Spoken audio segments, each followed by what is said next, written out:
रात का समय था। चारों ओर घुप अंधेरा छाया हुआ था। केवल एक ही कमरा प्रकाशित था।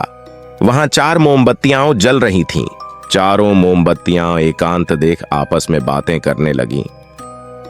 पहली मोमबत्ती बोली, मैं शांति हूं। जब मैं इस दुनिया को देखती हूं तो बहुत दुखी होती हूं। चारों ओर आपाधापी, लूट खसोट और हिंसा का बोलबाला है। ऐसे में यहां रहना बहुत मुश्किल है। मैं अब यहां और नहीं रह सकती।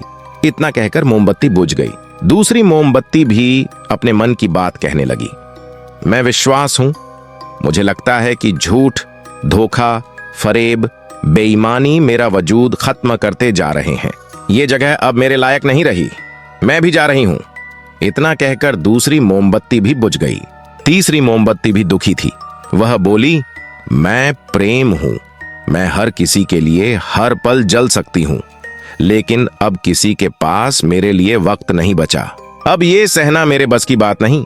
मेरे लिए जाना ही ठीक होगा। कहकर तीसरी मोमबत्ती भी बुझ गई।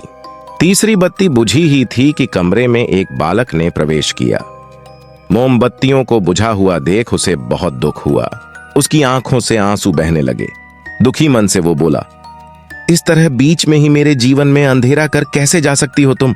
तुम्हें तो अंत तक पूरा जलना था, लेकिन तुमने मेरा साथ छोड़ दिया। अब मैं क्या करूंगा? बालक की बात सुन चौथी मोमबत्ती बोली, घबराओ नहीं बालक, मैं आशा हूं और मैं तुम्हारे साथ हूं। जब तक मैं जल रही हूं, तुम मेरी लौ से दूसरी मोमबत्तियों को जला सकते हो। चौथी मोमबत्ती की बात सुनकर बालक का ढाढ़स बंध गया। उसने आशा के साथ शांति, विश्वास और प्रेम को पुनः प्रकाशित कर लिया। जीवन में समय एक सा नहीं रहता। कभी उजाला रहता है तो कभी अंधेरा। जब जीवन में अंधकार आए, मन अशांत हो जाए, विश्वास डगमगाने लगे और दुनिया पराई लगने लगे, तब आशा का दीपक जला लेना। जब तक आशा का दीपक जलता रहेगा, जीवन में कभी अंधेरा नहीं हो सकता। आशा के बल पर जीवन में सब कुछ पाया जा सकता है। इसलिए आशा का साथ कभी ना छोड़े।